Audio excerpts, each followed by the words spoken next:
பாட்டாளி மக்கள் கட்சியில் 2 அமைச்சர்கள் இருந்தாங்க. யார்? தலித் எழில்மலையும் பொன்னுசாமியும் கொடுத்தாங்க. என்ன தெரியுமா கணக்கு? அங்கே அவருடைய பிஏ, அவருக்கு டிரைவர், அவருக்கு வாட்ச்மேனு, பியூனு, அங்கே வீடு வாசல் கூட்டுறவன், துணி துவைக்கிறவன் எல்லாருமே வந்து யார் போஸ்டிங் போனால் தைலாபுரத்துலேருந்து போடுவாங்க. ஏனென்றால் இந்த பிஏக்கள் தான் ஊழலின் ஊற்றுக்கள். யார்கிட்டையும் காசு வாங்கக்கூடாது, காசு கொடுக்கூடாதுன்னு சொல்லிட்டாரு. நாளைக்கு ஜெயித்ததுக்கப்புறம் நான் காசு கொடுத்து ஜெயித்தேன், அது செட் பண்ணணும். நான் வந்து எங்கள் அப்பாவுடைய பெருமை, எங்கள் தாத்தாவுடைய பெருமை, நான் ஜெயித்தேன்னு சொல்கிறேன். அதனால தான் கேண்டிடேட்ஸை கூட பேர் சொல்லாமல் விஜய் நிற்கிறேன், எல்லாத்தையும் நான் தான் நிற்கிறேன் அப்படின்னு சொல்லி விட்டாச்சு. இப்போ விஜய் வருகிறார் என்று முடிவாகி விட்டது. இப்போ கோயிலுக்கு போனால் அங்கே போய் நிற்கிறாங்க, எல்லோரும் நண்பர்கள். அது வந்து கரை கடந்த வெள்ளமா அணை கடந்த வெள்ளமான்னு தெரியல.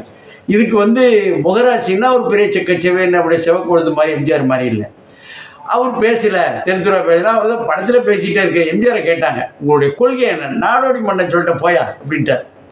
விஜயகாந்த் சொன்னார், நான் ஜாதிக்கு ஒரு நீதி அப்படின்னு ஒரு கட்சி ஒரு படம் பண்ணேன், அங்கே பார்த்துங்கப்பா அப்படின்னு சொல்லிட்டார். அவர் தான் சொல்லிகிட்டு இருக்கிறாரு, சுதந்திர போராட்டத்தில் கலந்து கொள்ளனா எந்த சுதந்திர போராட்டம் வந்துச்சு கலந்துருது இவர் காலத்தில்?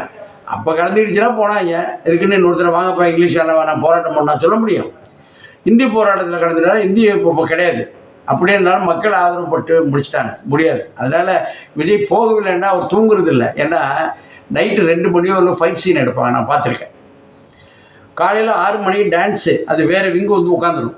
5:45 அவர் வந்துடுவார். அதனால் இந்த ஓய்வு இல்லாத உதயசூரியன் சொன்னாங்கல்ல, அவரை விட பல மடங்கு ஒரு பெரிய ஆள் தான். அவர் ஒன்றுமே தெரியாத ஆள் கிடையாது, எல்லாத்துக்கும் தெரிந்த ஒரு படம் வெற்றி பெறுவதென்றால் மக்களின் பல்ஸ் பிடிச்சா தான் அடுத்த படம் நிற்க முடியும். இப்போ உதயநிதி எப்படி நிற்க வச்ச? ஒரே ஒரு படத்தில் வந்ததுனாலும் நிற்க வச்சிங்க, வந்துச்சா என்ன? மூக்கம் நிற்க வச்ச வந்துச்சா இல்லையா? அதனால் மக்கள் முடிவு செய்து விட்டார். பச்சை புள்ள போய் கேன்வாஸ் பண்ணுதுங்க வீட்டில், அந்தளவுக்கு ஒரு வீட்டுக்குள்ளே போய் புகுந்துட்டார். இவன் ஏன்னா தெருவிலே வெட்டி விட்றான் போகிறதுக்குள்ளே. அதனால் வந்து வரப்போகிறது 4 நாளைக்கு வரப்போகுது. அந்த பிஏக்கெல்லாம் போட சொன்னோம்ல, அந்த பொன்னுசாமியெல்லாம் போட்ட மாதிரி இப்போ விஜய் என்ன பண்ண போகிறாருன்னா, எல்லா அமைச்சர்களுக்கும் பிஏக்கள்லேருந்து பியூனு வாட்ச்மேன், செக்யூரிட்டிஸ், டிரைவர், அதாவது அவர் என்ன சொல்கிறாருன்னா, எல்லோரும் ஓட்டு போடுறது, உங்களுக்கு தூக்கிட்டு போகிறது, போஸ்ட் ஓட்டுறது எல்லாம் மற்றவங்க. ஆனால் மந்திரி ஆனவுடனே உனக்கு பியூனு வாட்ச்மேன்லேருந்து, பிஏலேருந்து, ஐஏஎஸ்லேருந்து, செக்ரட்டரியிலேருந்து, அந்த டிபார்ட்மெண்ட் செக்ரட்டரியிலேருந்து, டிபார்ட்மெண்ட் இயக்குநர்லேருந்து, அந்த ஊர் எஸ்பியிலேருந்து, அந்த ஊர் போலீஸ் இன்ஸ்பெக்டர்லேருந்து எல்லாமே வந்து அவன் ஜாதிக்காரன், அவன் சொந்தக்காரன், அவன் மச்சினிச்சியோடைய சின்ன ஆகிப்புள்ள பெரிய ஆகிப்புள்ள, ஓப்படியாரோட சின்ன ஆகிப்புள்ள பெரிய ஆகிப்புள்ள தான் போட்டு அந்த வேலை வச்சுக்கிட்டீங்க, நறுக்கி போட நறுக்கி அப்படிங்கிற மாதிரி. இன்னொன்று சொல்கிறார், ஜெயிச்சோன்னா வாங்கன்னு சொல்லிட்டாரா, அது பெரிய கட்டவார்த்தையா? என்னங்க பேசுறீங்க? அதனால் வேணாம் தலைவா, நிறைய பார்த்துட்டாங்க.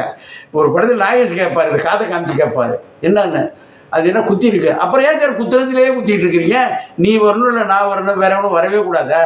சினிமாவிலேயும் அப்படி தான் வந்துட்டு இருப்பாங்க. வந்து ஃபஸ்ட்டு 5 படத்தையும் ஒரு உதைச்சி விரட்டினாங்க, அடுத்து நிமிந்து நிறுத்து இன்ன வரையும் மடக்க முடியல. போங்கய்யா.